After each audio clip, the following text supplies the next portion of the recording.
Buenas tardes de nuevo para todos, para todas. Bienvenidas y bienvenidos al Auditorio Germán Colmenares de la Universidad del Valle, sede Meléndez, en Cali, Colombia. Les saludamos también a quienes nos están acompañando por la transmisión en streaming de este evento. Les hemos convocado para este evento organizado por la Escuela de Trabajo Social y Desarrollo Humano en colaboración con la Fundación Barco.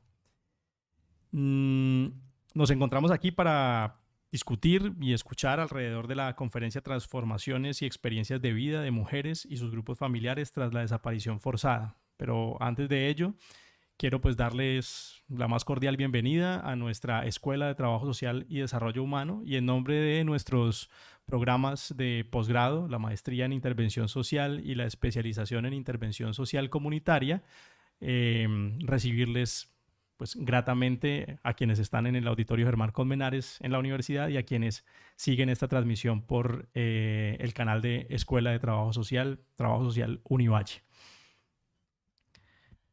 Me presento, mi nombre es Manuel Alejandro Moreno, coordinador de posgrados de la Escuela de Trabajo Social de la Universidad del Valle y para comenzar pues quisiera darle paso a Paola Martínez. Paola es directora de Gestión del Conocimiento y Talento Humano de la Fundación Barco, a quien pues de entrada agradezco el interés y la posibilidad de que hayamos tenido esta interlocución para tener hoy, esta tarde en nuestra universidad, la posibilidad de conversar en torno al trabajo de Isabel Cristina. Paola, muchas gracias por esta articulación y bienvenida.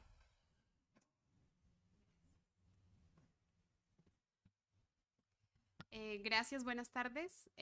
Pues parto por ofrecer un agradecimiento a todos ustedes por su tiempo y por su interés y a la Universidad del Valle y a la Maestría en Intervención Social por permitirnos estar acá. Para nosotros es muy importante. Voy a iniciar a darle paso a Isabel porque es el primer objetivo por el cual estamos acá. Más adelante les voy a contar cuál es el segundo. Entonces, les doy un poco de contexto. Isabel es la ganadora de la sexta edición del Premio Antonio Restrepo Barco en investigación sobre familia. Esta es una iniciativa de la Fundación y como parte de la premiación, además de un incentivo económico, generamos una difusión de la investigación a nivel nacional. Este espacio pues se desarrolla en torno a esto que les estoy contando. Entonces hoy me enorgullece presentar la investigación de Isabel. Pues Isabel Cristina es psicóloga y magíster en intervención social de la Universidad de Antioquia y ella trae su trabajo que se llama Transformaciones y Experiencias de Vida de Mujeres y sus grupos familiares tras la desaparición forzada en el municipio de Granada, Antioquia. Sin duda, el trabajo de Isabel resalta por su rigurosidad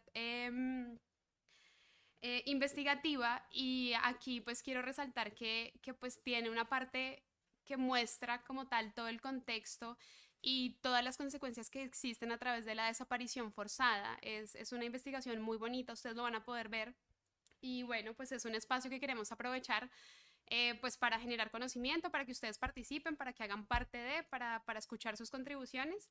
Y bueno, bienvenida Isabel, muchas gracias.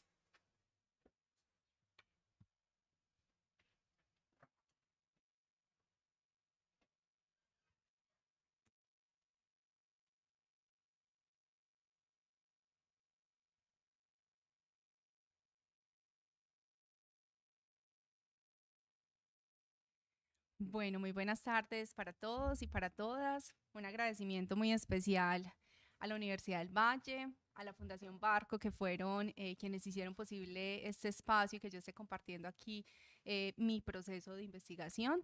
El día de hoy les voy a compartir sobre una experiencia de investigación con 3 mujeres en el municipio de Granada, Antioquia. No sé si de pronto alguno de ustedes conoce este municipio. Ahora les voy a referenciar muy bien como todo lo que pasó allí. Mi nombre es Isabel Cristina Álvarez, como me presentaron, soy psicóloga, magíster en intervención social de la Universidad de Antioquia y este trabajo de investigación nace también en el marco de la maestría en intervención social, que tiene un énfasis en investigación muy fuerte y también un énfasis en posconflicto y paz. Y por eso también pues surge esta investigación con el tema de desaparición forzada como tal.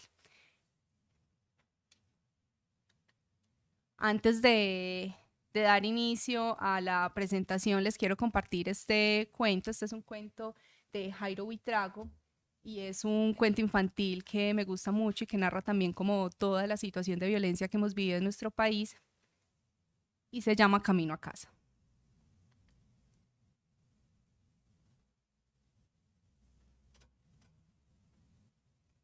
Acompáñame de vuelta a casa.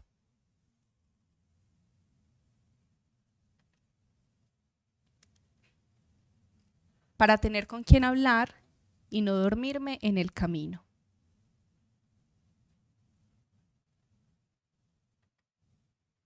El largo camino que me aleja de la ciudad.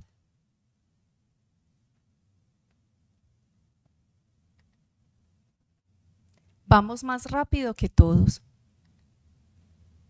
Y espérame. Entremos juntos al barrio. A la tienda donde ya no tenemos crédito.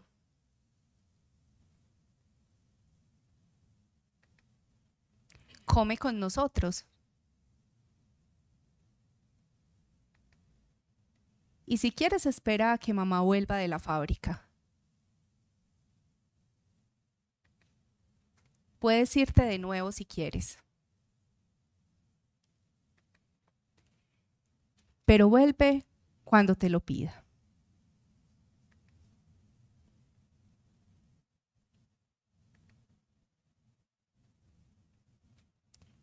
Bueno, quería empezar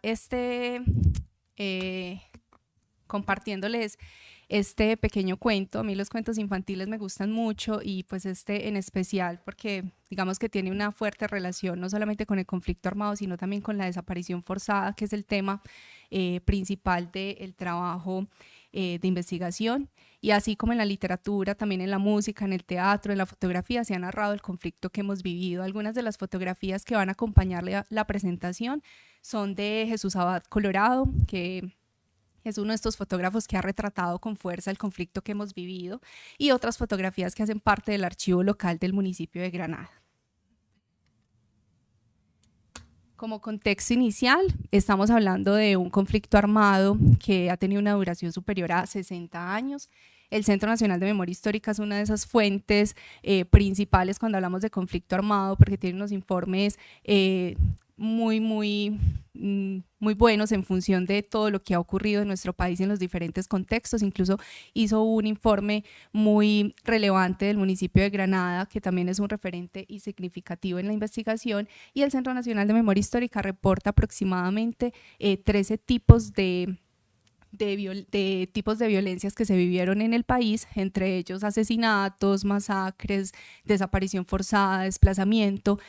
La desaparición forzada tuvo lugar también. Este es un crimen de lesa humanidad caracterizado por la privación de la libertad de una persona, la negación de su paradero y el ocultamiento de la información. Y estas tres, digamos, características hacen que todos esos procesos que se deben tener de forma legal para encontrar a estas personas, pues se ven como muy entorpecidos, porque es una persona que sale del hogar, que sale de la comunidad, de un barrio, pero que nunca más se vuelve a saber de ella. Es como si desapareciera de la faz de la tierra y se hace muy difícil poder como adelantar procesos legales para encontrarlos. Entonces esto hace que también la desaparición forzada sea uno de esos actos de violencia que mayor repercusión tienen. Aquí tenemos unas cifras que, pues, estas son cifras que para el momento de la investigación se tenían. El Centro Nacional de Memoria Histórica reporta 60.630 desaparecidos.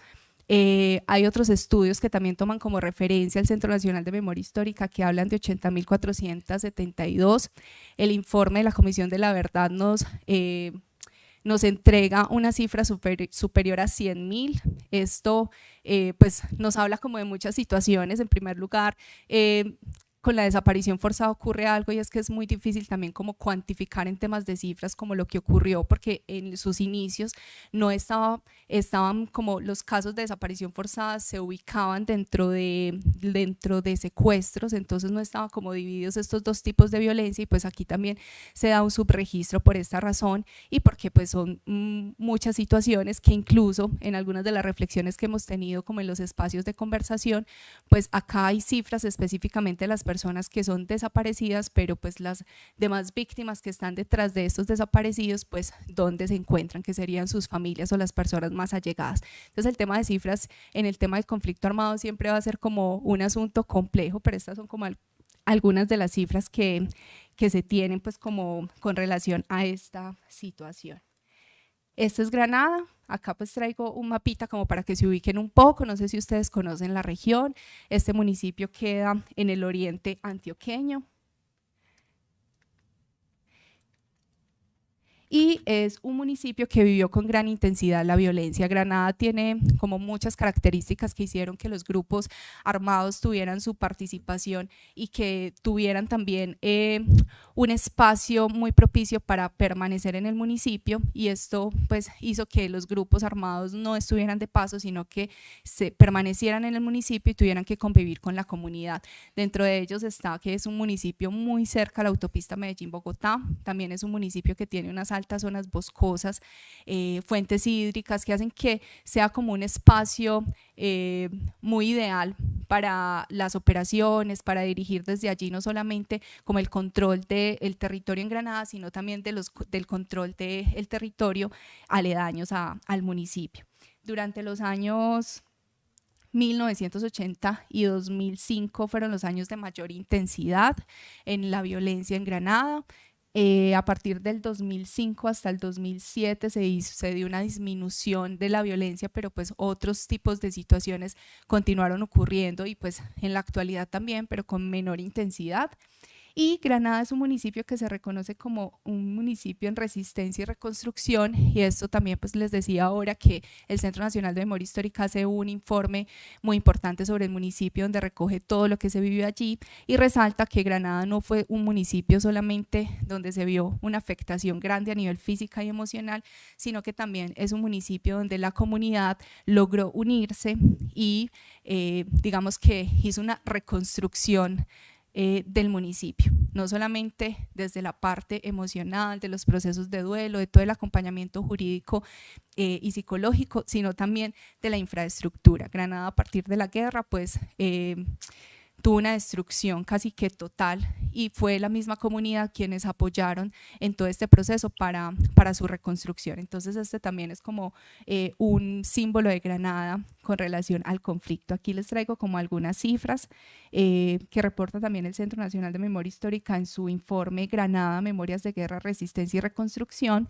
Ellos hablan de 13 masacres, 49 ejecuciones extrajudiciales, 299 desapariciones, 47 secuestros y 1.500 asesinatos. Este es una fotografía de Granada en un hecho que tuvieron muy fuerte, que fue la explosión de un carro bomba y destruyó pues gran parte del municipio. Esto es como una fotografía, esto es de Jesús Abad Colorado, como les decía. Y esta es una fotografía también muy importante, no sé si ustedes de pronto referencian el Salón del Nunca Más, ¿alguno de ustedes lo conoce, lo ha escuchado? Por acá sí.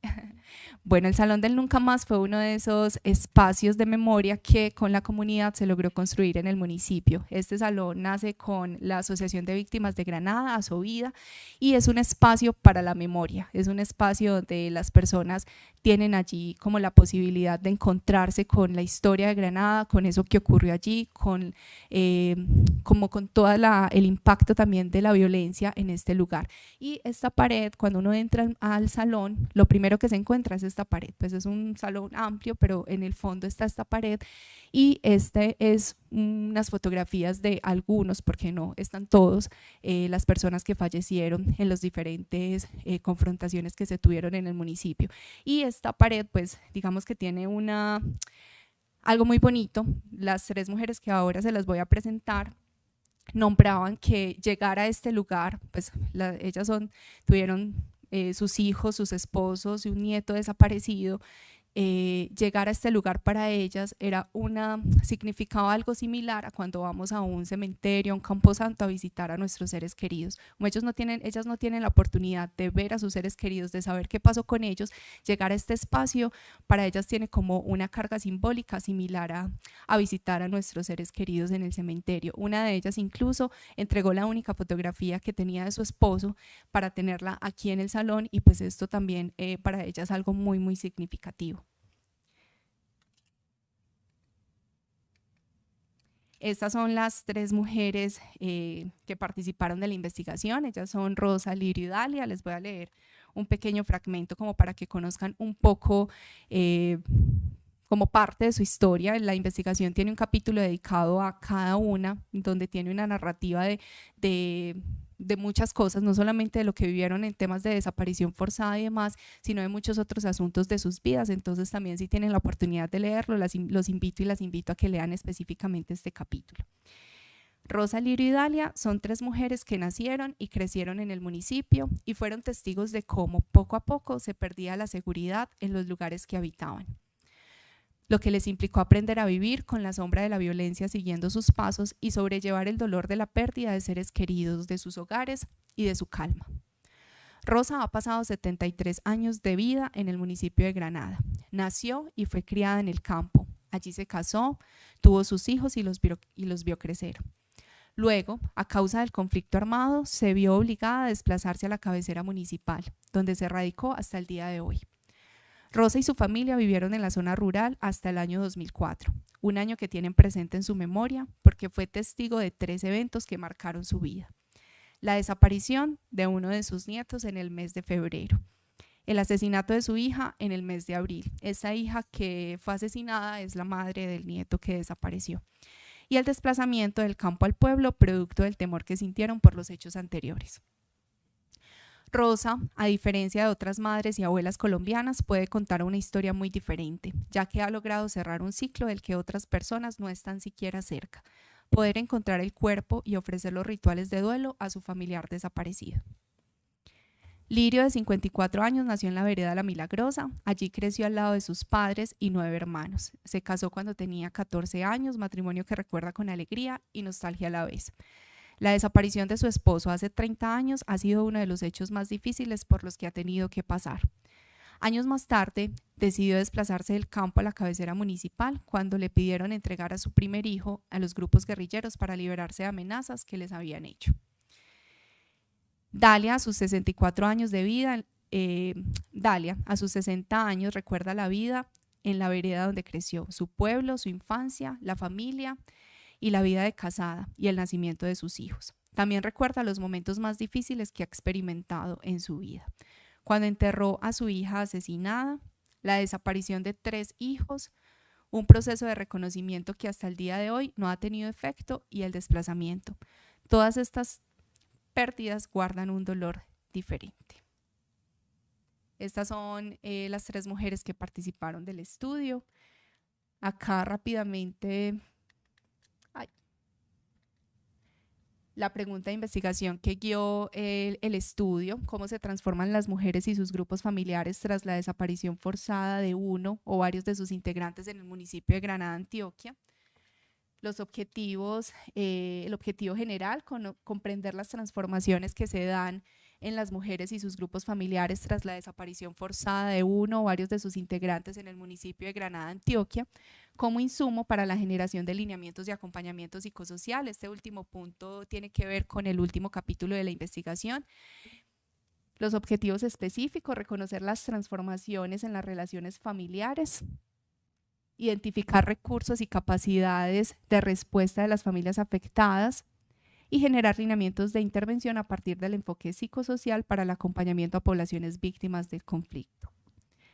Rápidamente también parte del diseño metodológico. Esta es una investigación cualitativa, tuvo un referente teórico que es el construccionismo social.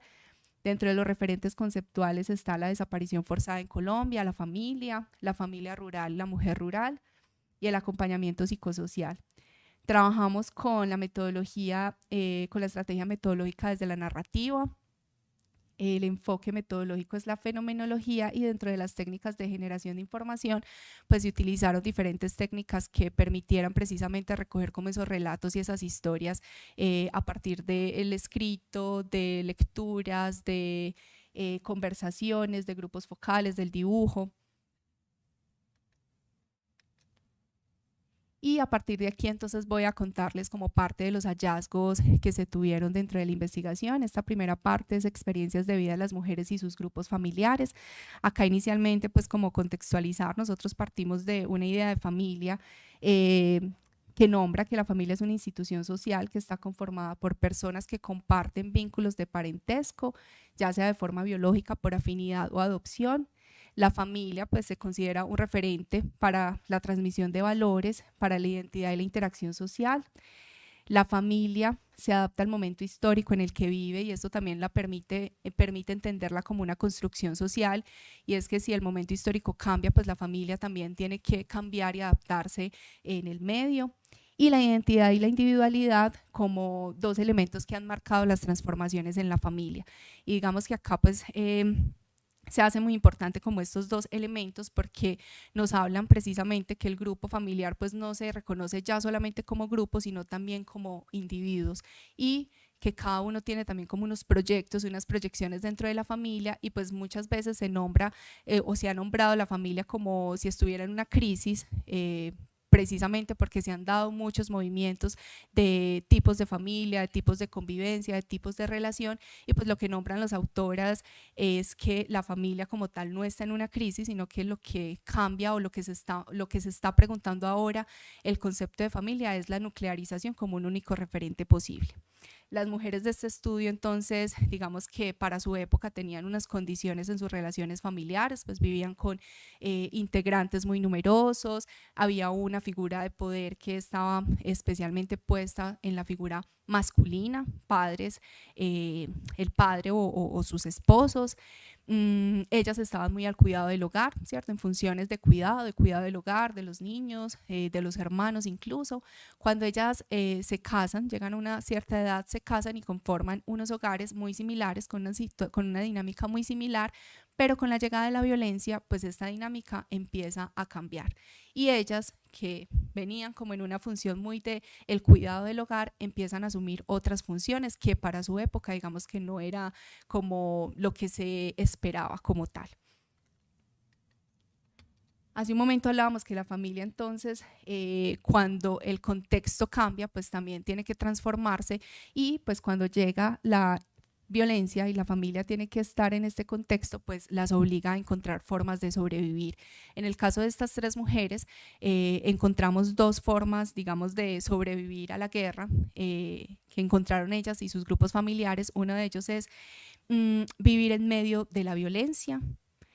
Esto implica ser hostigadas, ser amenazadas, ser violentadas, y Lisa Areva lo nombra que cuando se instaura la violencia en las comunidades, aparece algo que ella nombra como la naturalización de la guerra, y es que muchas de las poblaciones, cuando tienen que compartir territorio con grupos armados, pues da pie al silencio de la población, da pie a que oculten también los actos de vulneración que han sufrido a causa de ellos, a regular también como las cosas que hacen o las actividades que realizan, digamos, estar como más internas en el hogar, a regular mucho como esta parte. Y también se da la parte de estigmatización, y es el pensar que si a alguien le pasó algo, a alguien lo mataron, a alguien lo amenazaron, a alguien fue desaparecido, pues es porque algo debía. Y en este sentido, en estas comunidades pues se genera como una estigmatización no solamente a las personas, sino a las familias, cuando empiezan a ver que sus vecinos empiezan a ser amenazados o que empiezan a haber situaciones difíciles, que algunos integrantes empiezan como a vincularse con grupos armados, y pues se genera también como el tema de la estigmatización, que lo que hace es disminuir como la violencia o disminuir como los hechos violentos como tal, la dimensión de la violencia en estos espacios. Se pierden también los lazos de confianza, se rompen esas relaciones tanto a nivel familiar como a nivel comunidad, y pues esto genera también como unas implicaciones allí en estos territorios. Acá pues dentro de los relatos que les traigo, Dalia nos nombra en la finca, para decir verdad, la verdad, uno tenía que convivir con ellos, porque llegaban a la casa que a lavar ropa, y uno como les decía que no. Y uno no sabía si era el ejército o la guerrilla. Acá pues específicamente como con el tema de convivir en medio de la guerra, pues tienen que aprender también como a sortear ciertas situaciones, y este relato precisamente da pie a que en Granada se daba, y creo que en muchos otros municipios, se daba una condición, y es que dentro de la misma comunidad las personas que vivían en el campo eran consideradas guerrilleras, y las que vivían en la zona, en la cabecera municipal, eran consideradas paracos. Entonces incluso una de ellas, como tenía familia tanto en la zona rural como en la cabecera municipal, fue violentada en un momento porque estaba en el pueblo, y como ves que tú eres guerrillera, y fue violentada muy fuerte, y pues esto también genera como que esos lazos de confianza pues se fracturen muy grave. Vivir en medio de la guerra entonces también genera pues la estigmatización como tal. Acá otra forma que encontraron las personas para sobrevivir a la guerra entonces fue optar por el desplazamiento. Inicialmente digamos que intentaron vivir como con esta situación de violencia, pero llega un punto donde ya es muy complejo, y se da específicamente en algunos casos cuando se da la desaparición forzada, o cuando se dan pues como los procesos de asesinato. Acá entonces con el tema del desplazamiento pues implica abandonar los espacios conocidos, la vida cotidiana, y también se da una segmentación familiar. En el caso de estas mujeres y de muchas otras familias, pues quedan unas personas en la zona rural donde ellas vivían, y ellas se van con un grupo familiar, no todo, a la cabecera municipal, y pues esto hace que se disgregue la familia y se creen como nuevas dinámicas, se crean nuevas formas, nuevas relaciones, y también nuevos lugares dentro de la familia. Y aquí pues ellas también empiezan como a asumir un papel muy importante en todo lo que tiene que ver con la economía y conseguir pues como la parte alimentaria. Lirio nombra, tuvimos que salir, fue mejor dicho, con la mera ropa, todo lo dejamos, uno dejar todo por allá y vea, a mendigar, porque así fue, empezar de cero, lo que le regalaba a uno la buena gente. En el caso de la desaparición, nosotros íbamos como en busca de todo lo relacionado con la desaparición forzada, pero en el tema del desplazamiento encontramos que era uno de esos hechos que con gran fuerza aparecían, y casi que el gran porcentaje de la población en Granada pues se vio enfrentada al desplazamiento, y estas tres mujeres también lo vivieron, y pues entonces el desplazamiento aparece con gran fuerza, no solamente la desaparición sino también el desplazamiento, y en el trabajo pues se hace una gran referencia también a este hecho.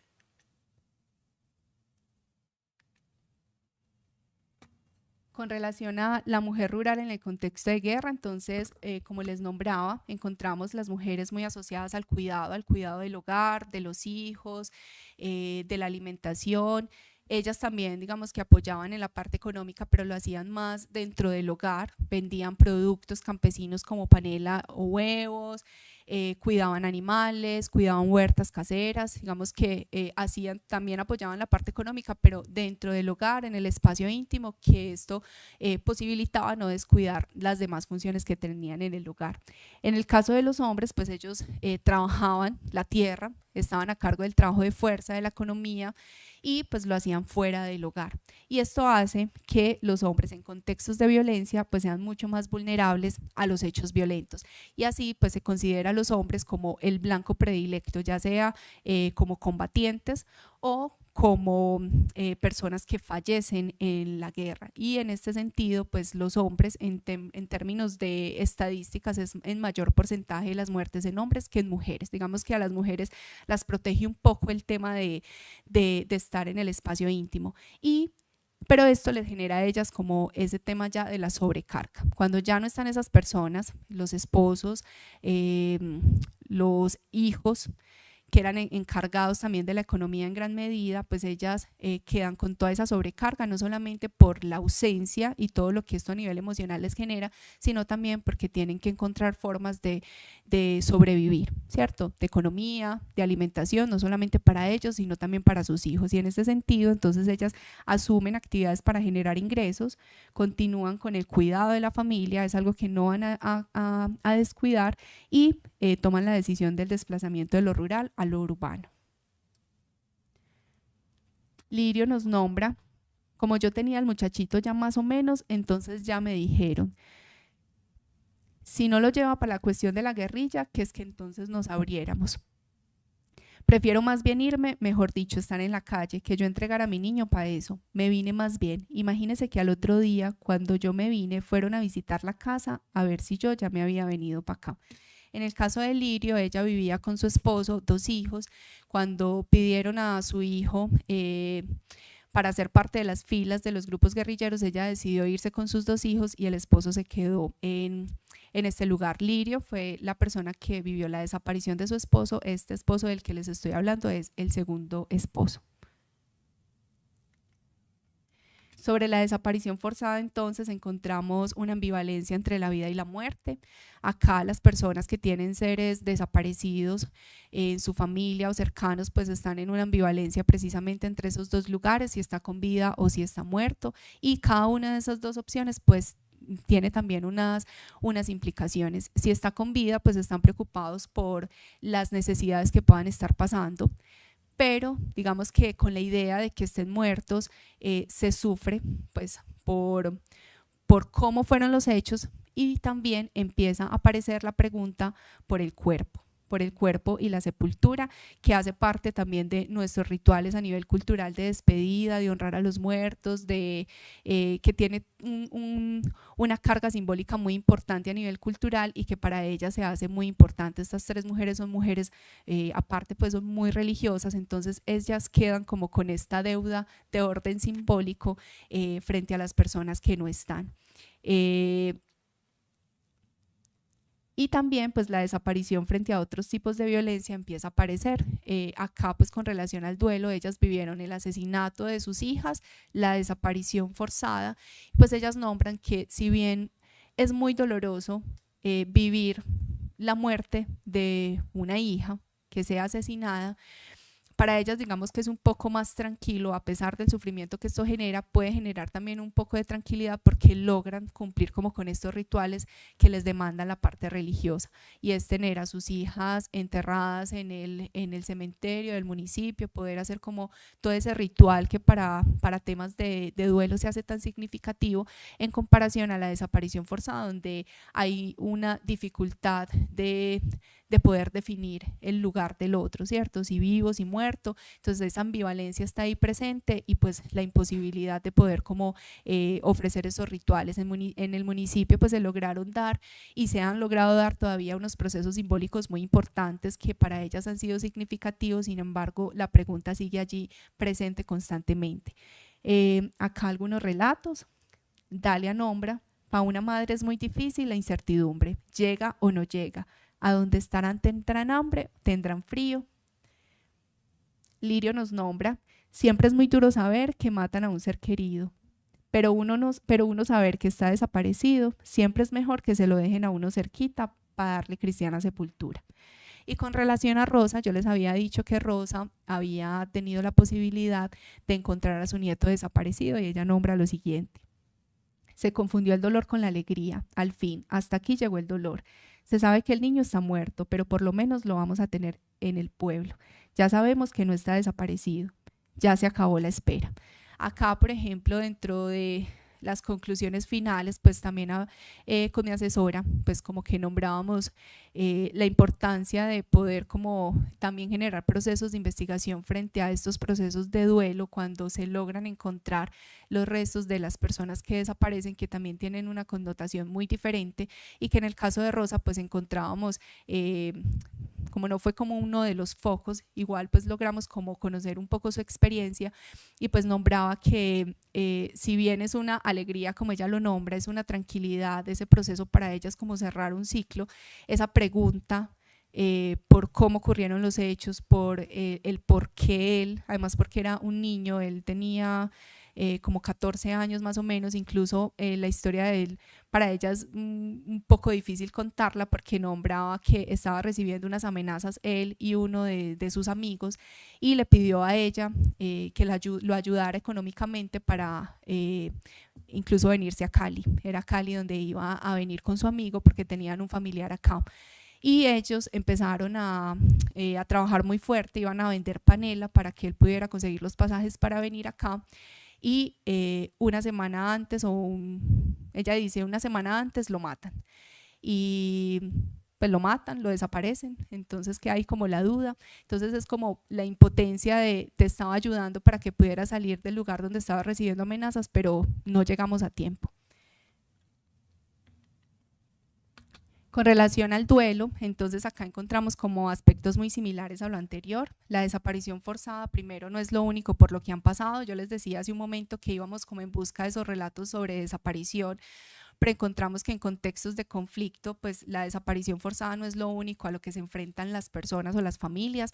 En este caso vivieron la desaparición, pero también vivieron el asesinato, vivieron también el desplazamiento y también vivieron otros hechos que digamos que por temas de confidencialidad se decidió no tocar en la investigación, pero que sí se dieron como unos espacios un poco de contención con una de las mujeres, pero pues nos pidió que no habláramos como del tema en la investigación, pero se dieron otras situaciones de violencia. Entonces a la desaparición forzada no es a la única que se le debe hacer un proceso de duelo, también a esos otros tipos de violencia y sobre todo el desplazamiento que les decía que apareció con gran fuerza. Generalmente y muchas veces uno encuentra que cuando se habla de duelo se nombra específicamente temas de muerte, pero pues el tema del desplazamiento es un tema desgarrador porque es dejar mi lugar seguro, dejar mi familia, dejar mis animales, irme sin rumbo, sin saber qué me voy a encontrar en otro lugar, con la sombra de la violencia a cada paso y pues encontrarme en un lugar que no sé si va a ser favorable, si va a ser hostil, y pues digamos que para fortuna de ellas encontraron un lugar que las acogió y que logró permitirles a ellas como generar unos procesos también muy positivos a nivel emocional y digamos que en todos los niveles. Entonces, pero esta no es la suerte con la que cuentan todas las personas, entonces también se da como un proceso aquí significativo en temas de desplazamiento. Con relación a Rosa, decía, cuando estábamos desplazados uno no sabía por qué lloraba, si por la hija, si por el niño o por lo que habíamos perdido. Con relación al duelo, entonces también se da una ambivalencia de no tener al otro presente, pero tampoco darlo por muerto, y esto pues se convierte como en un obstáculo significativo en temas de duelo, que siempre pues hemos tenido como en cuenta que un proceso de duelo, pues digamos que un punto importante es ese reconocimiento, ese poder, digamos, como reconocer al otro, poder como tener esa prueba de realidad de lo que se está viviendo. En el caso de la desaparición forzada no es posible, pero no quiere decir que, digamos, no se pueda avanzar en ese proceso. Y en este sentido, pues encontramos que si bien no se dan procesos de duelo cerrados, culminados, como digamos se esperaría, pues sí hay unos movimientos importantes en función de la resignificación de la desaparición. No hay una total renuncia de ese familiar desaparecido, pero sí hay una resignificación del lugar, y en este sentido, pues concluíamos que no era un duelo finalizado, concluido, pero sí como un camino hacia la elaboración del duelo, y en este sentido, pues todos esos procesos de acompañamiento que ellos tienen, todos esos procesos de escucha, todos los, también la red de apoyo que se ha conformado entre ellas, pues les ha permitido ir avanzando poco a poco en esa elaboración, que digamos va como en camino de avanzar y regresar esos pasos que di, pero que ellas reconocen que hay un camino recorrido muy importante en función también de su bienestar emocional. Este hace parte del segundo objetivo, que es el reconocimiento de recursos y capacidades de las personas. En este sentido, nosotros en la investigación queríamos como conocer esas experiencias que vivieron las personas a partir de los hechos violentos, pero no solamente reconocer y poder identificar esos hechos de dolor, de vulneración, sino también poder como hacer una lectura y poder identificar esas capacidades que las mujeres tienen, han desarrollado en el tiempo y que no solamente los procesos de acompañamiento les permitieron tenerlas, sino que ellas ya, digamos, venían con ese proceso y que también desde Granada con los procesos de Asovida y las demás organizaciones pues también les ha posibilitado fortalecerse en ese sentido. Entonces acá encontrábamos que estas mujeres se reconocen como fuertes, con recursos internos, con decisión, con motivación para avanzar en función del bienestar propio y de sus seres queridos. Se identifican también con una capacidad de adaptación, tienen unas redes de apoyo nuevas y fortalecidas. El tema de las redes de apoyo aparece con gran fuerza con el desplazamiento. La desaparición forzada fue algo que se vivió muy como en el interior del hogar, pero el desplazamiento activó un montón de redes de apoyo que ellas no conocían, tanto en la familia como a nivel, digamos, comunitario y a nivel ya pues como de organizaciones que se fueron conformando. Y en este sentido, con las redes de apoyo aparece con gran fuerza la religión, que se convierte en un respaldo, en un soporte, en un consuelo, la posibilidad de expresar sentimientos, de contención emocional, y la religión también tiene puesta, digamos, una carga un poco de justicia. Ellas, con la impotencia también de saber si van a tener justicia, digamos, en este plano, como ellas lo nombran, pues dejan también como esa responsabilidad en función de la religión, ¿cierto? Como un Dios que todo lo puede, un Dios que también los va a castigar. Y dentro de las redes de apoyo también aparece con fuerza las organizaciones sociales, como les nombraba, que les ha permitido cambios muy positivos en sus vidas.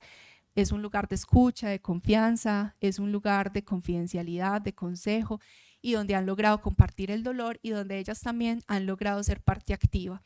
Ellas llevan muchísimos años participando de los procesos de Asovida, y en este momento cuando llegan personas nuevas, ellas también están allí para apoyarlos. Incluso ellas nombran como llegar acá por primera vez es muy difícil, y ellas son un apoyo también para esas personas que por primera vez llegan y no saben si devolverse, si seguir.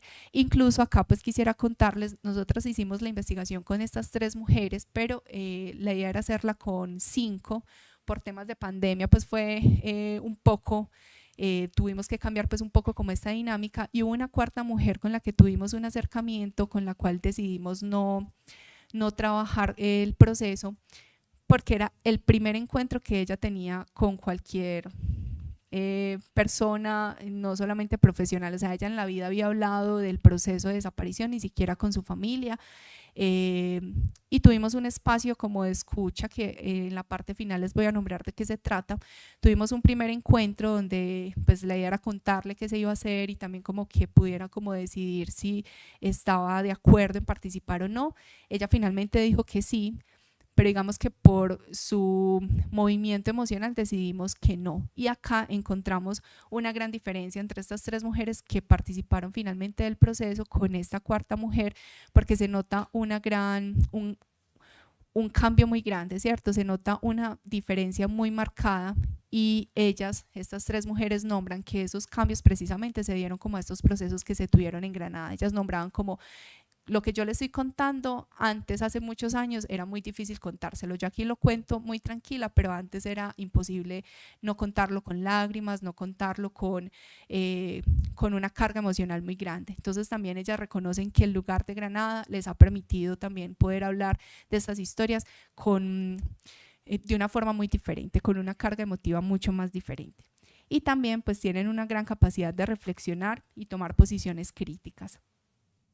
Acá, por ejemplo, hablamos en los grupos focales que tuvimos sobre memoria, sobre perdón, sobre temas que muchas veces son difíciles de, digamos, de llegar a acuerdos, y pues habían unas reflexiones muy interesantes en el caso de ellas.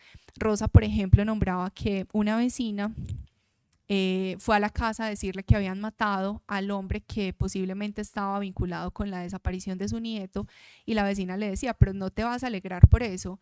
Y Rosa le decía: no, es que él también tiene una familia, él también tiene una madre que le duele, que está triste, que está asustada. Entonces también como una capacidad de reflexión que es sorprendente en estos casos. ya para ir como finalizando, el último capítulo les decía que se dedica a los lineamientos de acompañamiento psicosocial a poblaciones víctimas del conflicto armado. Estos lineamientos tienen dos partes. El primero tiene que ver con el cuidado de las comunidades, es como esa mirada frente a las comunidades. El segundo tiene que ver con el cuidado a los profesionales. Entonces, con relación al cuidado de las comunidades, lo primero que nosotras identificamos, pues estos lineamientos, digamos que fue como una recopilación que quisimos hacer frente a las cosas que nos encontramos con estas 3 mujeres, frente a unas entrevistas también que hicimos con expertos y quisimos como hacer una recopilación de asuntos que nos parecían fundamentales a la hora de hacer acompañamiento psicosocial, y uno de ellos era inicialmente la lectura del contexto, pues conocer cuál es la historia de estos lugares donde vamos a tener participación, cuáles son sus costumbres, cuáles son sus habitantes, cuáles son los actores que están allí mediando, cuáles son esas iniciativas comunitarias que se han logrado desarrollar desde estos lugares. Entender que las comunidades no empiezan de cero cuando nosotros llegamos, sino que ya tienen un camino recorrido y que es importante darle valor a este lugar como tal. Y aquí pues tiene que ver también como con la identificar que las comunidades no están limitadas, sino que ya tienen precisamente como un recorrido significativo que es importante darle valor. El segundo es el tema de la confianza. Acá pues en temas de conflicto, una de las cosas que más afectación tiene es la confianza, y no solamente la confianza en el otro, en los vecinos, sino también la confianza en estos espacios de acompañamiento, en los profesionales que llegan, en los acompañamientos como tal. Incluso con la investigación, cuando estábamos como en la búsqueda del lugar para hacer el desarrollo del trabajo de campo, encontramos una limitante frente a este tema de la confianza.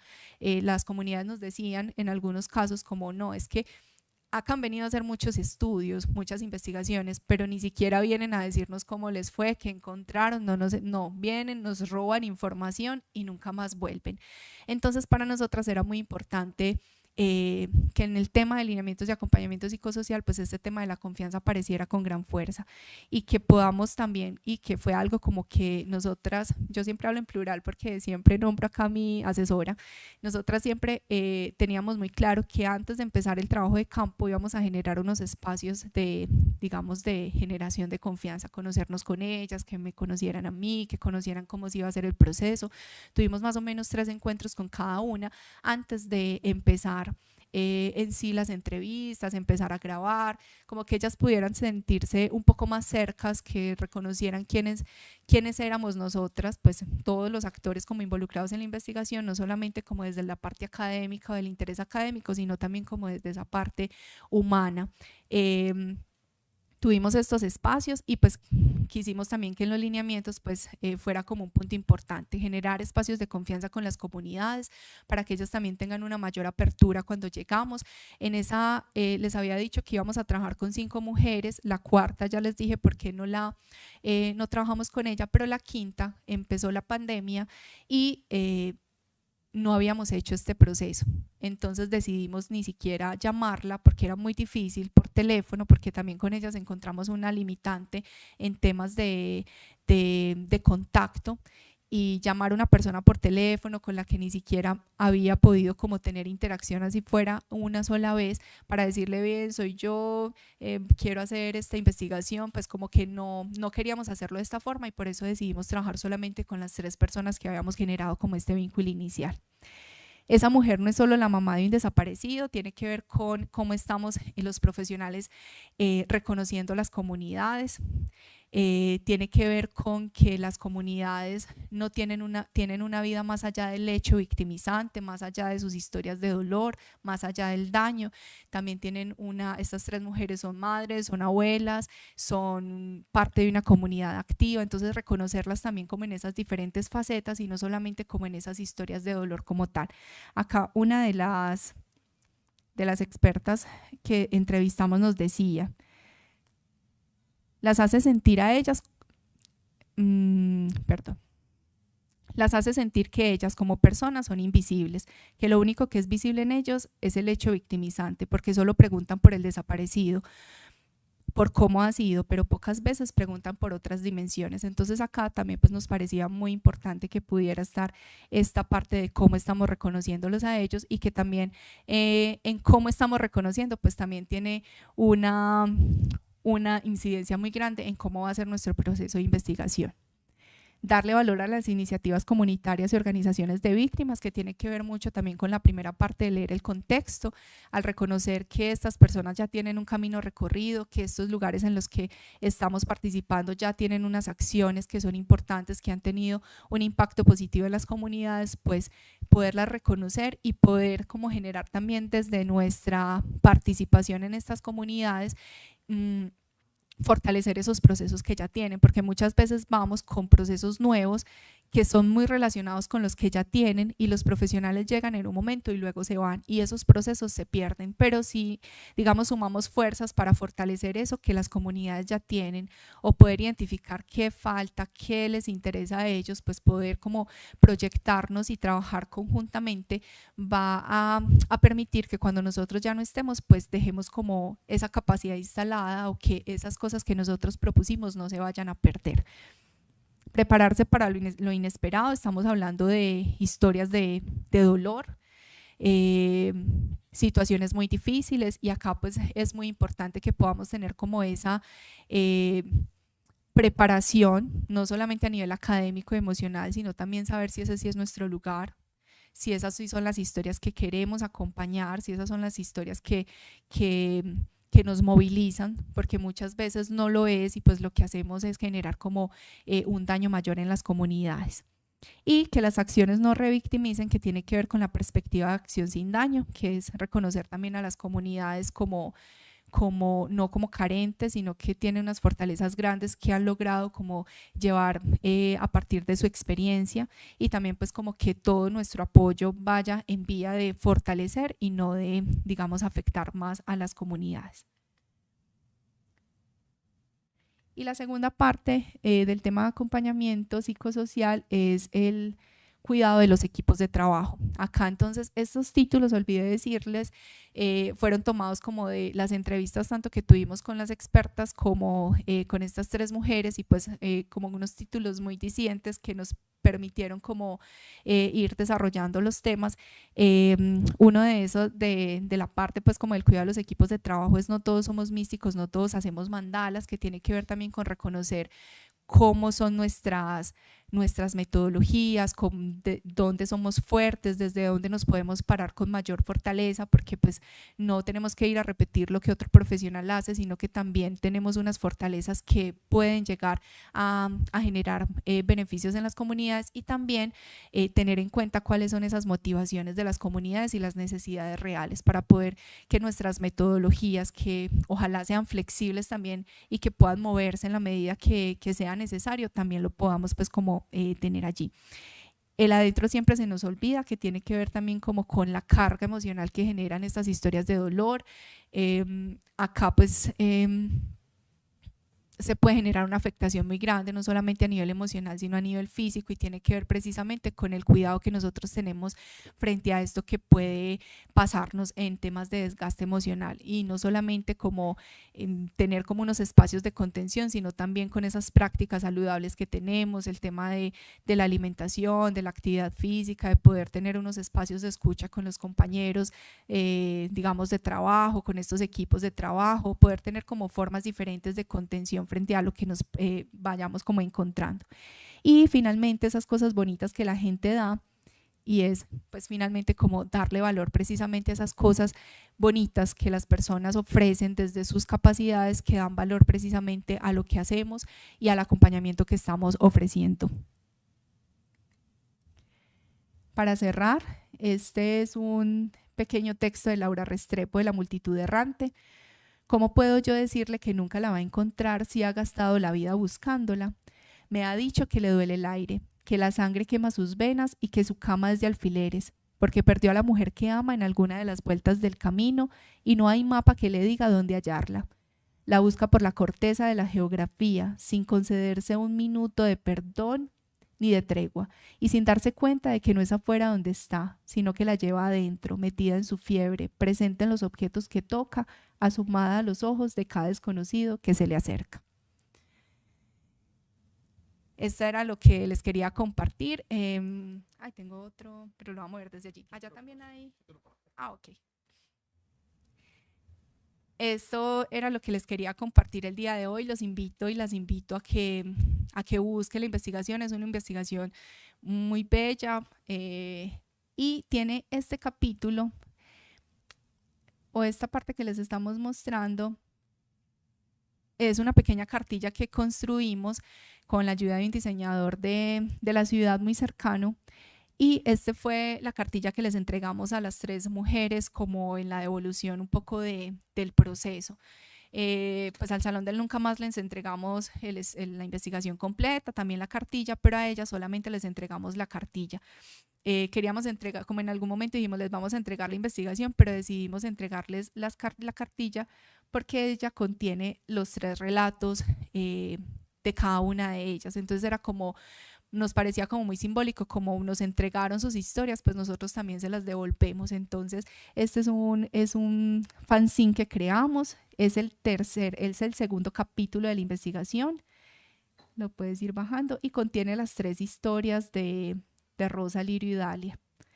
Camino a Galilea es la historia de Rosa. Este título también pues está relacionado con algunos de los fragmentos que trajimos de la historia de ella.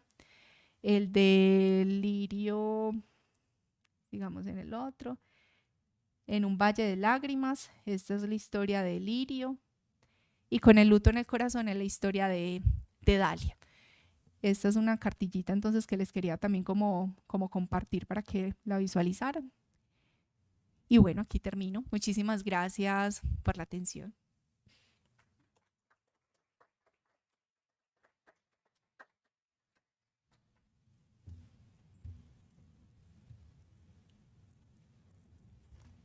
Isabel Cristina, muchas gracias a ti por la presentación. He estado escuchándote atentamente y con mucho interés, y también con mucho gusto de ver en el auditorio a varios de nuestras estudiantes de la asignatura Violencia Política de Intervención Psicosocial. Claro, el tema ha convocado, digamos, a quienes han estado sensibles pensando en estos asuntos, y creo que la presentación de tu investigación pues nos pone justamente a reflexionar sobre cosas que con quienes, algunos de los que están en el auditorio, hemos venido trabajando. Voy a ir muy al principio de tu presentación, el cuento. La última frase del cuento, y a mí me pegó pues duro, entendiendo a qué te ibas a referir en tu presentación, es: vuelve cuando te lo pida.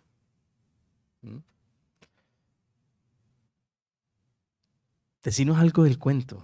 Es decir, ¿qué te animó a poner ese cuento allí?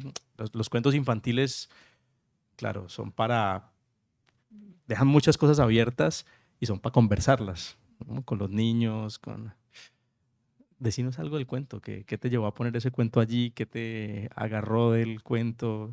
Y a mí esa frase final: vuelve cuando te lo pida. Vamos a hablar con eso. Esa no se puede. Listo. Creo que es más fácil. Hubiera empezado con esto desde el principio.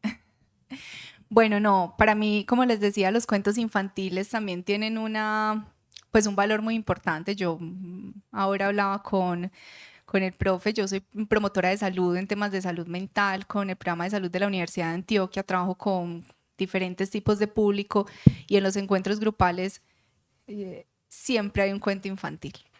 Siempre hay un cuento infantil para cualquier tema. No siempre, digamos, que lo pongo como a socializar, porque también creo que los cuentos infantiles como no tienen una moraleja, no tienen muchas veces una explicación, es más como el sentir. Este cuento particularmente pues tiene un texto muy potente, pero también tienen unas imágenes muy potentes.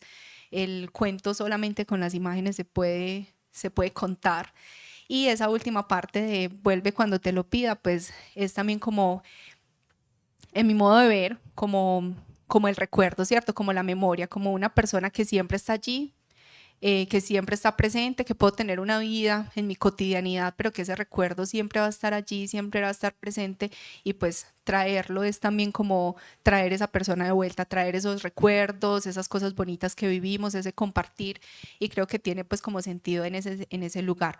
Y este cuento pues digamos que es una forma también muy amable de trabajar el tema del conflicto armado con los niños, ¿cierto? Y pues los cuentos infantiles no solamente son para niños, son también para adultos, y hay muchos cuentos infantiles que creemos que son para niños y que son de una complejidad increíble, y este cuento creo que es uno de ellos, y es pues perfecto para poderlo como abordar con diferentes públicos, pero también muy bello para acercar a los niños como a ese conflicto que hemos vivido también. Sí, gracias, Se Cristina. llama Camino a casa, de Jairo Buitrago. Olvidé en este momento las ilustraciones de quién son, pero lo buscan en Google y encuentran el texto. Cuando pensamos en estos temas de lo que hace la violencia política, y voy a aprovechar que este auditorio está tan colmado con estudiantes de nuestra asignatura de violencia política e intervención psicosocial para recordar algunas de las cosas que allí reflexionamos. Una de las cosas que más, digamos, circuló en nuestro salón de clase durante este periodo que acabamos de terminar discutiendo estos asuntos, y que se nos quedaba mucho a todos, es la idea de que la violencia política y un evento, por ejemplo, como la desaparición forzada, es devastadora. O sea, es efectivamente, digamos, la potencia de las acciones de violencia en términos de la subjetividad y de lo que eso produce en una vida es devastador, y en nuestro país tenemos, digamos, yo podría decir casi que suficiente ilustración sobre eso. Incluso hemos producido reflexiones sobre lo que produce la violencia. Hemos pensado y reflexionado bastante sobre eso. Pero también reflexionábamos que aunque la violencia política es devastadora, lo que este tipo de trabajos nos muestran, como el tuyo y otro tipo de reflexiones que van un poco más allá, es que no acaba con todo, no daña todo. Y ahí hay como algo, una cierta, podría decir uno, esperanza con respecto a lo que de la vida sigue latiendo a pesar de la violencia que arrasa y que ha provocado, digamos, el mal que ha provocado en tantas partes y a tantas personas de nuestro país. Y eso que no arrasa, lo llamábamos un poco metafóricamente en estas sesiones de clase, como que hay algo del hilo de la vida que se sostiene allí. Y ese hilo de la vida es un poco la materia prima con la que alguien, a pesar de todo el dolor, es capaz de levantarse en la mañana, dar un paso más y continuar. Creo que en tu trabajo aparecen muchas de estas cosas, y en los relatos y en los testimonios de Rosa, Lirio y Dalia, como nos los trajiste, aparecen muchas de estas cuestiones de seguir la pista del hilo de la vida. Quisiera invitarte a que nos contaras un poquito, como a decir algo más a partir de estas ideas que te propongo, a partir de esta idea de no devasta todo, hay algo del hilo de la vida que se sostiene allí, y qué de estos testimonios, de estos relatos de estas mujeres pudiste captar a propósito de ese hilo de la vida que se sostiene a pesar de la devastación de un evento como el de la desaparición.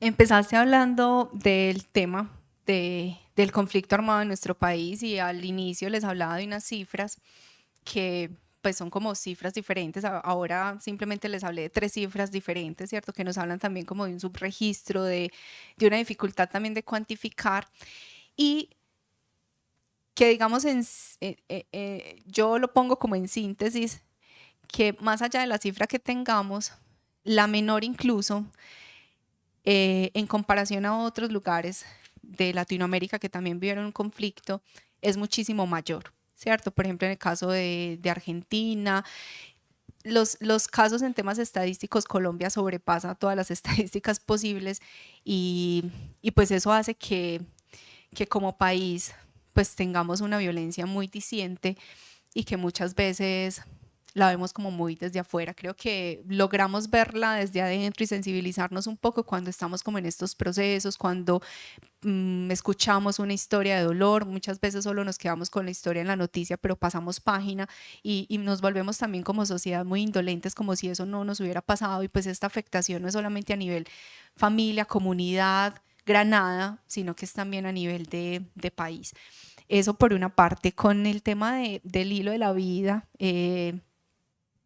las mujeres se llaman Rosa, Lirio y Dalia también, porque estábamos buscando una forma de nombrarlas, pues esos no son sus nombres reales, y como bueno, ¿cómo las llamamos? Para no decirle señora 1, señora 2, señora 3, y empezamos a buscar formas de nombrarlas y nos encontramos con un libro que se llama La inteligencia de las flores, que habla de una forma muy bella precisamente de la naturaleza y cómo la naturaleza tiene que sacar como todos sus recursos internos para sobrevivir a un ambiente hostil, ¿cierto? Entonces, por ejemplo, la rosa pues tiene sus espinas para protegerse de depredadores, para protegerse de muchas cosas. El lirio, entonces, que crece en los estanques, pero que le da también una belleza grande a esos lugares que son, pues, digamos, no tan bellos pues a nivel visual. Entonces encontrábamos como unas referencias muy bellas en este libro y pues decidimos entonces nombrarlas de esta forma. Y con cada flor, pues como bueno, la rosa tiene estas características, esta rosa se parece a nuestra rosa, ¿cierto? Como que esta característica, una rosa es fuerte, Rosa es una mujer fuerte, es una mujer que es de una estatura pequeña, pero es una mujer con una fortaleza, con una palabra. Y precisamente yo creo que ahí ato como la parte final del hilo de la vida. Creo que también en función de sus familias, ellas lograron sobrevivir, porque es perder a mi hijo, perder a mi esposo, pero es que tengo otros hijos más, perdí a mi esposo, pero tengo un hijo pequeño y tengo que sobrevivir, ¿cierto? Rosa decía, cuando nos desplazábamos no sabíamos por qué llorábamos, pero había que seguir avanzando y creo que ellas, pues, digamos que lograron unas fortalezas muy grandes con todos los procesos que se han hecho en Granada, pero no solamente los procesos, y ahí también iba como nuestra intención inicialmente con la investigación, como bueno, queremos conocer qué es eso de la desaparición, cómo se ha vivido la desaparición, pero no solamente eso, queremos saber quiénes son ellas, cuáles son esas fortalezas internas que les permitieron a ellas pues sobrevivir a eso tan devastador. Entonces eso es un poco también como la intención de la investigación y creo que con cada una pues podríamos como nombrar. Rosa es una persona súper fuerte, es una persona que logró enfrentarse por ejemplo al presunto asesino de su hija, y con una, o sea, ella me lo nombraba, yo creo que pues fue como el regaño así enorme, como es que Dios te va, ella era la que decía, Dios es bondadoso, pero Dios te va a castigar, Dios te va a cobrar todo este mal que has hecho, y es de una claridad, de buscar todos los recursos posibles. Hay una posibilidad de encontrar a tu nieto y busco por todas partes la forma de hacerlo, busco las ayudas, me hago querer de la comunidad, y cuando llegaban como personas de fiscalía, de cualquier lugar que podían apoyarla en el proceso, pues inmediatamente llamaban a Rosa para que estuviera allí. Las tres son mujeres muy participativas, se han vinculado muy fuerte con los procesos que se han desarrollado en el municipio, son unas mujeres muy tranquilas, muy amorosas.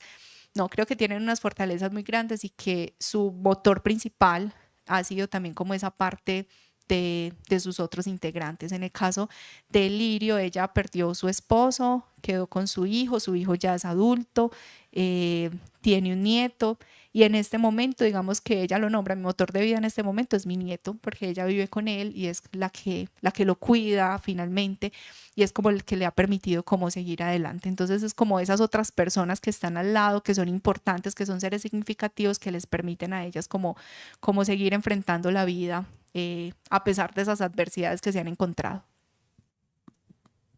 Bien. Vayan preparando sus preguntas e intervenciones. Habrá un momento en el que les daremos, por supuesto, la palabra. Y también a quienes nos están siguiendo por la transmisión online, podemos tomar sus preguntas por el chat de YouTube Ya me han mandado una pregunta, una de nuestras profesoras que está interactuando con nosotros por el chat.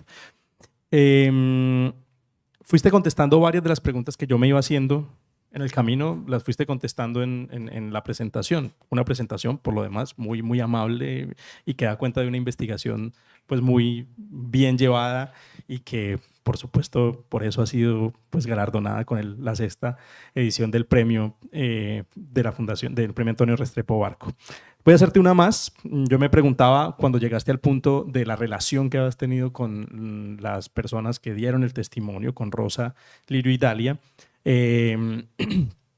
Me preguntaba por cómo fue la evolución, pues por el hincapié que hacías sobre el tipo de relación que establecieron, muy cuidadosa, y un poco también cuando hablabas de la atención psicosocial, pues este activismo que se denuncia con respecto a las comunidades de ir y tomar información y no hacer unas devoluciones, digamos, que sean sensibles y que finalmente le den el lugar digno que se merecen las comunidades, más allá de ser objetos, digamos, de observación.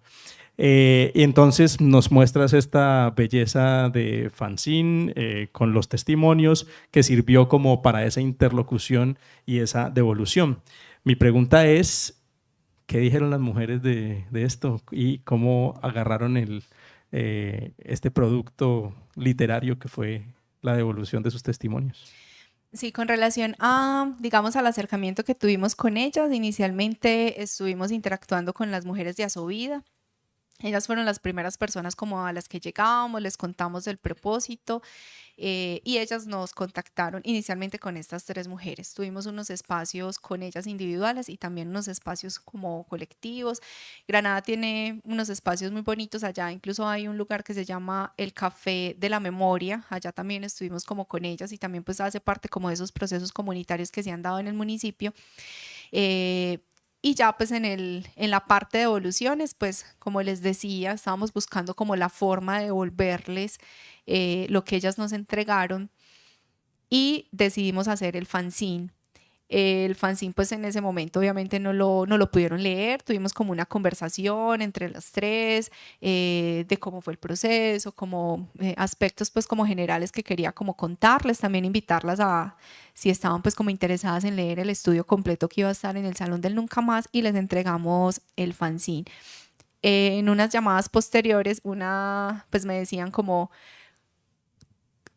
que lo habían leído y pues como que se conmovieron también. Rosa me decía, porque Rosa es como con la persona que mayor contacto tengo, ella me decía como no es que eso tan bello que escribiste, es que yo lo leía y yo, ay sí, es que esa es mi historia, pues es como que sí se reconocieron en ese relato y en la forma de escribirlo, porque no es un texto pues como Rosa tiene tantos años y tú un hijo y nada, es como tratamos de hacerlo como en una especie de narrativa que desde el principio pues fue como nuestro interés y creo que sí se vieron reflejados como en ese relato. También no sabíamos si compartir los tres relatos o si compartir el de cada una. Finalmente decidimos entregar los tres porque las tres estuvieron como involucradas de forma activa como en el proceso y bueno, creo que también es bello para ellas conocer y leer desde otra óptica lo que le pasó al otro, ¿cierto? Como la vivencia del otro. Entonces fue un poco ese el proceso de la entrega del fanzine. Muchas gracias, Isabel Cristina. Quisiera preguntarles en el auditorio si tienen alguna pregunta, comentario. Me ayuda, por favor, Jimena. Vladimir ha levantado la mano y tiene una pregunta. Y también estoy recopilando las preguntas que nos hagan a través del chat de YouTube. Ya hay dos que tengo anotadas para hacérselas a Isabel Cristina. Buenas tardes. Bueno, pues mi nombre es Vladimir, yo soy trabajador social también egresado de aquí de la escuela y me quedó sonando algo y quisiera preguntártelo. Creo que es una pregunta un poquito más personal, pero que creo que forma parte pues del proceso de investigación que realizaste.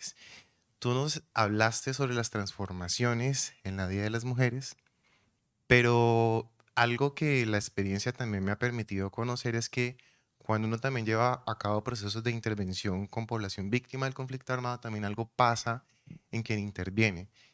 Y por lo que alcancé a escuchar, yo creo que tu proceso no solamente fue un proceso de investigar, sino que también permitió procesos de intervención con las mujeres. Pero me gustaría saber, y no sé si también ustedes, si es qué transformaciones sucedieron contigo después de haber terminado este proceso de investigación, pero también a partir de esas transformaciones, qué retos, digámoslos a nivel profesional, te demandó todo este proceso.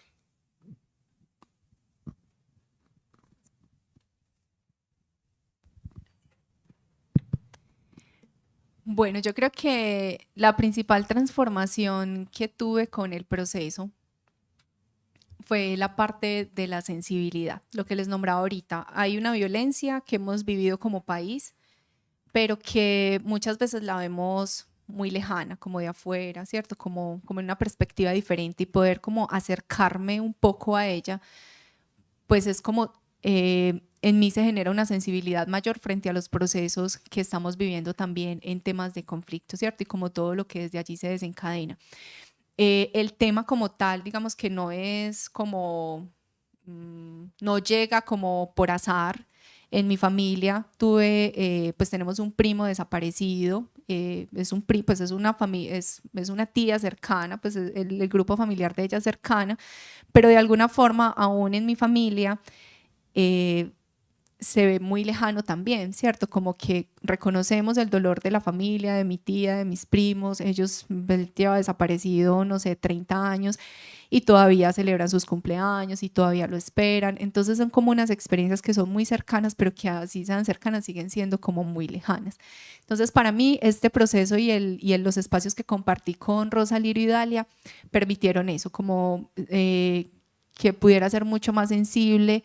Incluso cuando hago la presentación, la lectura del cuento inicial o la lectura de las historias de ella, como que incluso después de un buen tiempo todavía como que se quiebra un poquito, pero es como recordar ese dolor que ellas vivieron y como, bueno, como uno también ponerse como en ese lugar, como yo sería capaz de vivir un proceso como estos, yo lo tomaría como lo han tomado ellas, cómo sería si hubiera sido como esta mi vivencia. Entonces creo que me ha permitido como en este sentido ese acercamiento con ellas tres.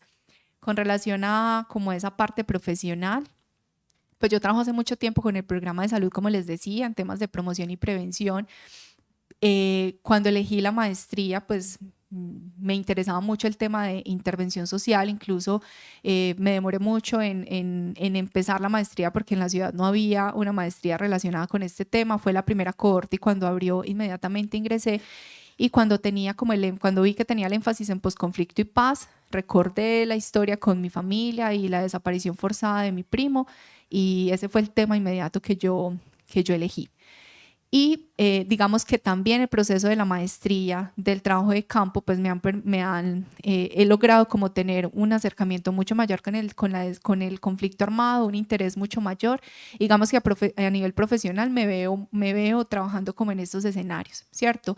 Es algo que me genera motivación, que siento como esa empatía también de poder como aportar esos procesos. Desde el trabajo de campo logramos pues como hacer un acompañamiento, si bien no era como un propósito, digamos, fuerte, porque era la investigación como tal, sí quisimos también como tener unos espacios de escucha y que estas tres mujeres pudieran saber que yo soy psicóloga, mi asesora es terapeuta en familia y que también podían tener como la posibilidad de más allá de las grabaciones, poder tener como esos espacios que los tuvimos también con ellas.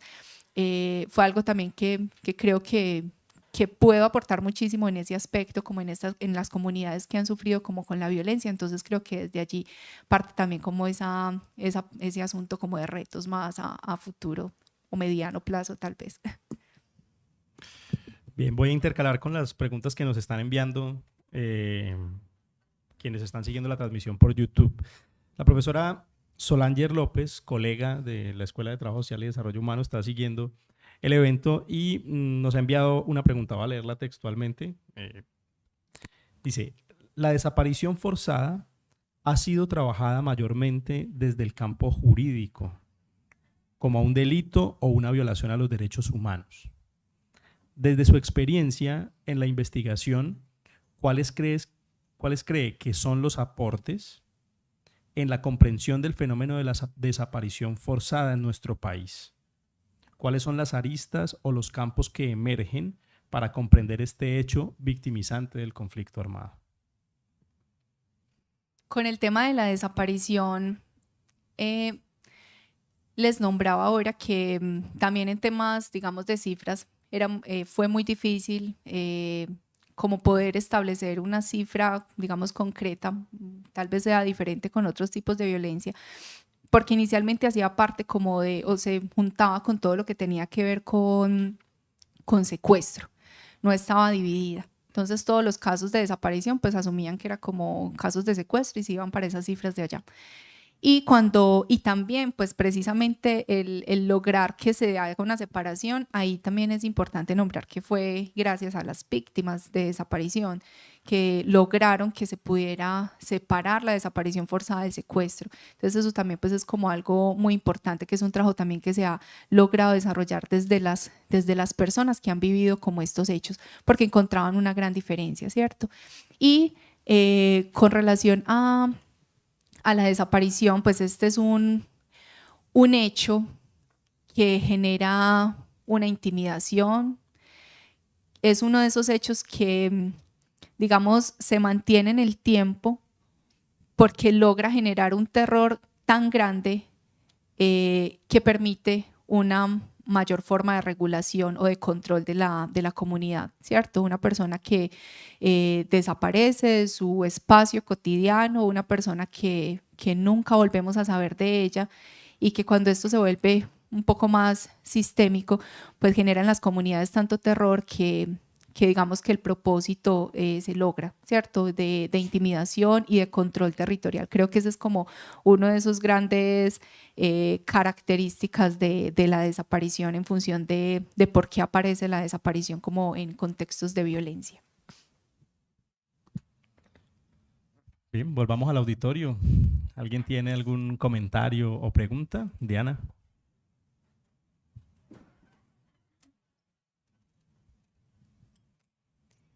Bueno, buenas tardes a todas y a todos. Llegué un poco tarde, pero era un espacio muy importante que tenía como en la agenda. Bueno, primero preguntarte si podemos tener acceso a estos documentos, ¿dónde podríamos encontrarlos? Y lo segundo es, en estos momentos estamos viviendo como ciudad un hecho de revictimización.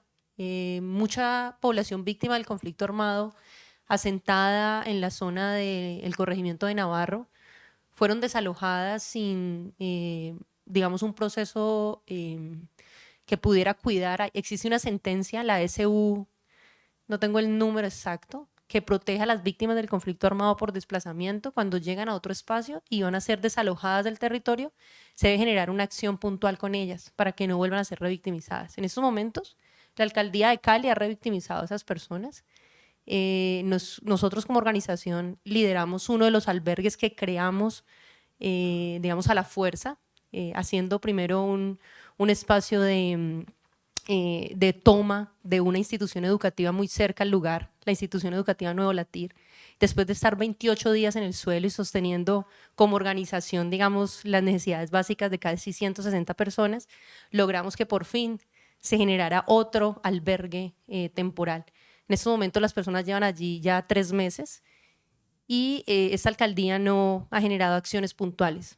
Se firmó un decreto para una mesa de diálogo, pero digamos que no ha habido un proceso como pensado real para ellos.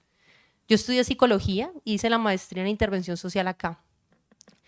Entonces tengo a las personas muy de cerca y, por ejemplo, los primeros días cuando conversaba tradicionalmente, digamos, en el pasillo con ellos decían, o cuando me quedaba en Nuevo Latir durmiendo con ellos, habían gritos, se levantaban asustados gritando, y era como ese hecho que hizo el SMAT, porque la acción de desalojo fue muy violenta. Entonces entró retroexcavadoras, entró SMAT, y entraron directamente tumbando con retroexcavadora y de una incendiando. Esa fue la acción puntual. las personas volvieron a revivir la experiencia de desplazamiento que han vivido en lugares del Pacífico, en Chocó, ¿sí? Porque la gran mayoría han vivido habían sido víctimas de desplazamiento. Entonces, en estos momentos, claro, en el albergue puedo yo ver también con otra mirada, y están viviendo una situación muy compleja, pero la convivencia también muestra lo que podríamos decir que son las huellas que deja también estos conflictos, estas situaciones tan violentas y de revictimización en las personas que lo viven, ¿no? Entonces ya al tener que convivir por más de 3 meses con unas familias, ¿sí? Que están también en este albergue un poco en hacinamiento, ha sido muy difícil sostener la convivencia. Se ha sostenido el cuidado, digamos, no ha habido golpes, pero han habido conflictos muy fuertes que llegan muy cerca allí, ¿no? Entonces, yo allí estoy como en ese proceso también de comprender. El énfasis de mi maestría en ese tiempo fue conflicto y convivencia también. Y dentro de mi investigación de maestría fue comprender cómo los acuerdos de convivencia, ¿sí? Más allá que los manuales o los pactos, generar acuerdos en la convivencia son más, permiten más movimiento alrededor del respeto por el otro, de construir unos acuerdos claves para convivir entre todos. Y lo hemos implementado en el albergue, pero así todos siguen existiendo muchos conflictos, y hay una forma también relacionarnos desde el conflicto. Cuando hemos vivido tanto en el conflicto, se vuelve ya un común, ¿sí? Entonces siempre está la acción de la desconfianza. Entonces el otro habla de mí, el otro está diciendo, el otro quiere cogerse el beneficio y no me lo quiere mostrar. Entonces cada día estoy entendiendo un poco más lo que pasa allí también en esas relaciones sociales, en esa mente de cada una de esas personas. Pero bueno, para concluir, quisiera como escucharte un poco frente al tema de esas acciones que revictimizan, ¿sí? Porque nuestro país es constante. Esto es un pequeño ejemplo, pero las víctimas del conflicto armado constantemente están siendo revictimizadas a donde llegan, ¿sí? El conflicto no para, ¿sí? Entonces, me gustaría escucharte un poco frente a eso, y si hay algunas reflexiones frente a lo que es esta acción puntual que está viviendo la ciudad con estos desalojos masivos. Bueno, con lo que dices me hace recordar también como cuando ellas me contaron cómo fue el proceso de desplazamiento, porque en las conversaciones que yo tenía con mi asesora era como, bueno, es que ellas se desplazaron de lo rural porque estaban viviendo una violencia muy fuerte, porque perdieron sus seres queridos, pero es que se desplazaron a la zona, a la cabecera municipal, donde también se estaba viviendo una violencia muy fuerte, ¿cierto? Creo que ese sería un punto inicial, ¿cierto? Porque es huir de una violencia para enfrentarse con otra, no sé si en mayor medida o menor medida. Luego se da pues como un cese al fuego, hay como unos procesos un poco más tranquilos, pero ellas creo que a las 3 les tocó la explosión del carro bomba, que fue una cosa devastadorísima allá en el municipio. Y pues en temas de revictimización, Granada, lo que les nombraba, Granada, digamos que se paró gracias a las organizaciones que como víctimas construyeron, ¿cierto?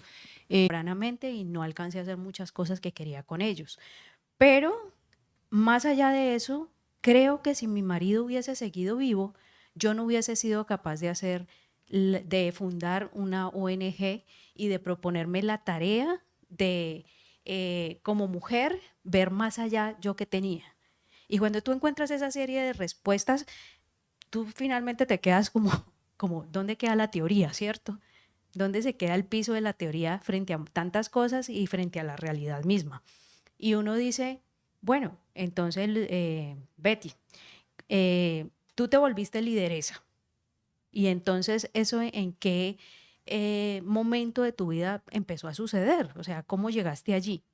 Y creo que cuando uno logra como acoger allí eso de lo que la persona se prendió, finalmente es donde tú logras hacer como el clic de todas estas cosas. En estas 3 mujeres que tú estás narrando y que tú nos estás mostrando, ¿cuál sería el hilo de vida que pegó en cada una de ellas? Gracias. Yo les había dicho que, bueno, ellas vivieron como 3 hechos victimizantes que son los que aparecen en la investigación: la desaparición forzada, el desplazamiento y el asesinato. Y hay otros hechos que también les nombraba que por temas de confidencialidad, pues ellas nos pidieron no abordarlos como en la investigación, que también pues fueron muy devastadores, ¿cierto? A nivel emocional. Temas de maltrato, por ejemplo, lo vivieron con relación a la familia, pues digamos que no un maltrato físico, pero una de ellas sí como en temas de apoyo, de contención, también como de acompañamiento cuando el ser querido desapareció, y también con temas de maltrato físico ya pues como con grupos armados en esa sintonía de tú eres guerrillero, tú eres paramilitar porque vives en X o Y lugar, ¿cierto? Entonces digamos que son muchas situaciones de conflicto que viven. Con relación a tu pregunta, pues yo en las tres diría que yo pondría la esperanza y la espera.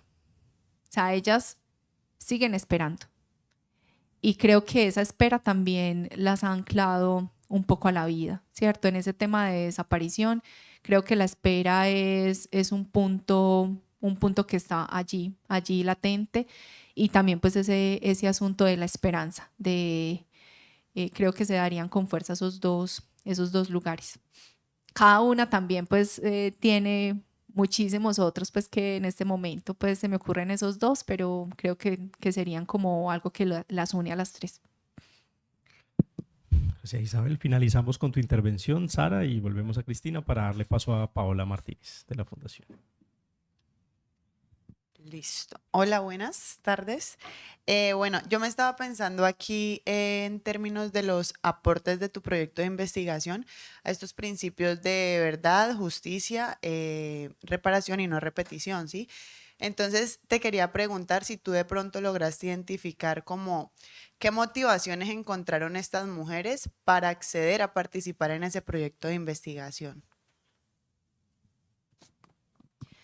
Bueno, la motivación, yo diría que, como les he nombrado, esos procesos en los que ellas han participado les ha permitido estar abiertos a lo que llegue. Incluso ellas tienen un vínculo muy fuerte con el Salón del Nunca Más. El Salón del Nunca Más es un proceso de Asovida, pero digamos que para ellas todo lo que haga Asovida es del Salón del Nunca Más. O sea, como que para ellas es el Salón del Nunca Más. Incluso cuando yo llegué y empezamos el proceso, para ellas yo llegaba del Salón del Nunca Más. O sea, como que es de la Universidad de Antioquia, del proceso, sí, del Salón del Nunca Más. O sea, para ellas el Salón del Nunca Más ha sido como vital. Y tienen tanta cercanía y como tanta relación, y una relación tan fortalecida con ese espacio, que para ellas, Rosa me decía, y Lirio también me nombraban, es que todo el profesional que llegue acá nos va a aportar algo. Y así se quede un mes, un año, unos meses, nos encanta participar porque acá nos podemos escucharnos, podemos conocer al otro, y los profesionales siempre tienen algo para aportarnos, o sea, siempre aprendemos algo de ellos, y cualquier persona, al menos en estas tres mujeres, cualquier profesional que llegue, siempre lo reciben como con los brazos abiertos, y siempre tiene una recordación. Antes en Granada había un psicólogo que hacía parte como de la alcaldía, y es una persona que recuerdan mucho. En este momento, pues hasta la última vez que estuve allá no había psicólogo, estaban como en proyecto de gestionarlo, y para ellas era muy importante, como que es que ya fui a hablar con el personero, ya fui a hablar con tal persona, porque es que aquí hace mucha falta el psicólogo. Entonces para ellas se convierte como todos estos acompañamientos y estos procesos que llegan como algo muy valioso para ellas. Creo que también están acostumbradas a estos espacios y los reciben con mucha gratitud, entonces creo que eso fue también lo que posibilitó que participaran. Bien, muchísimas gracias, Isabel Cristina. Felicitaciones por tu trabajo y muchas gracias por venir esta tarde a compartirlo. Muy inspiradora tu investigación y de enorme utilidad para quienes nos ocupamos de pensar en estos asuntos de el conflicto armado y lo que ha ocasionado para algunas personas en nuestro país. Muchísimas gracias. No, muchísimas gracias nuevamente por la invitación, Y bueno, no, aquí ya pues como cerrando también que vamos a cerrar con Paula, invitarlos e invitarlas a que revisen la convocatoria de la Fundación Barco. Digamos que pues si no tienen un proyecto en este momento con el cual postularse, poderse proyectar desde sus procesos de investigación, desde los grupos de investigación, porque es un medio también que permite poder visibilizar esos trabajos que hacemos que tienen tanto valor y que muchas veces pues se quedan como ahí rezagados solamente como en los jurados que aprueban el trabajo y como que ahí se cierran muchas veces esos procesos, entonces también es como muy valioso poder compartir estos hallazgos y este proceso en comunidades universitarias y en otros escenarios. Entonces también como invitarlas a que se postulen, a que revisen la convocatoria. Vamos a darle paso a Paola Martínez justamente para que nos cuente un poco más de la convocatoria.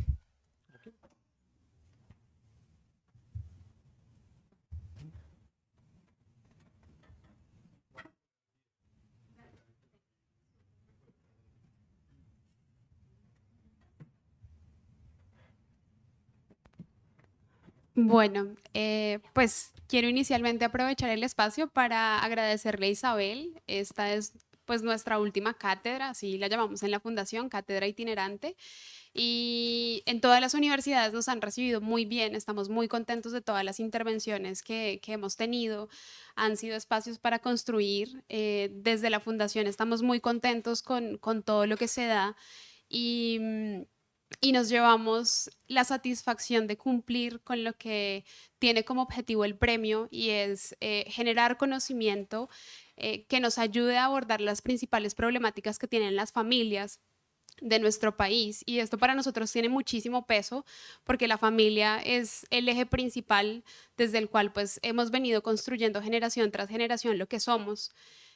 Y definitivamente también lo que estamos buscando es incentivar la investigación científica en estas mismas problemáticas.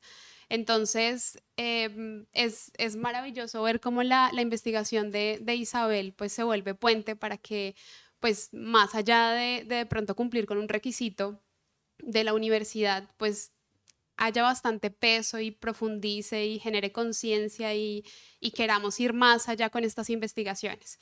Y eso es lo que estamos buscando como fundación, apoyarlos, que construyamos en conjunto y que le hagamos frente a todos estos retos que tenemos como sociedad. Nosotros somos la Fundación Barco, llevamos más de 50 años trabajando y promocionando el desarrollo social.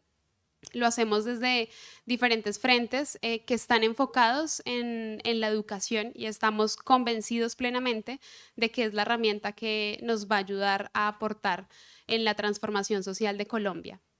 Entonces, con esto que les cuento, pues ya dimos apertura a la 7ª convocatoria del Premio Antonio Restrepo Barco en Investigación sobre Familia.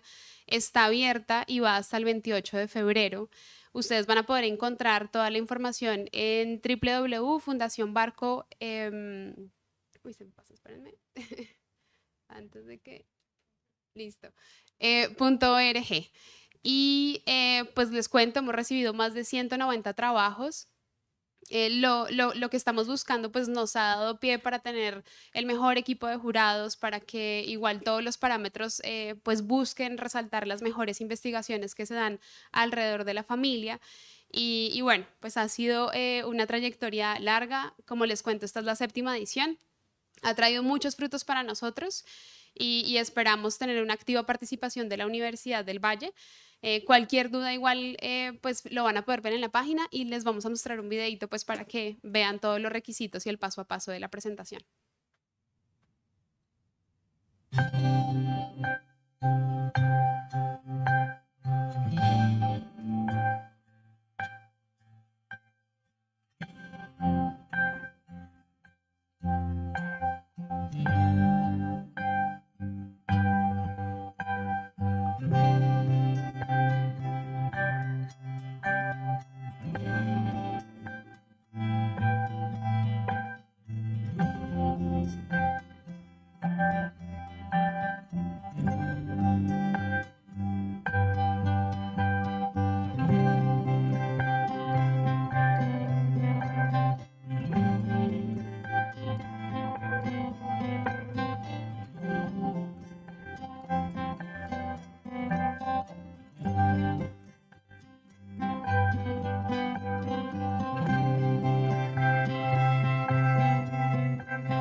Listo.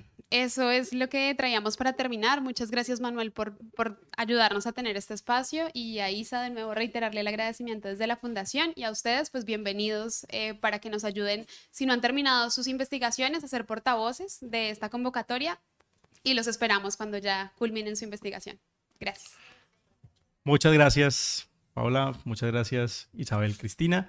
Muchas gracias a ustedes por acompañarnos en esta sesión, en esta conferencia.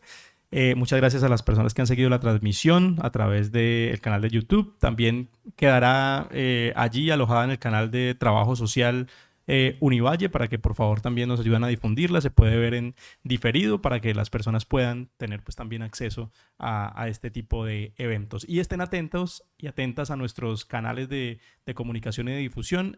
Durante este año estaremos haciendo varios eventos académicos de este estilo, dado que estamos iniciando, y de hecho con esta conferencia así lo hacemos también, la conmemoración, la celebración de los 70 años de nuestra Escuela de Trabajo Social y Desarrollo Humano.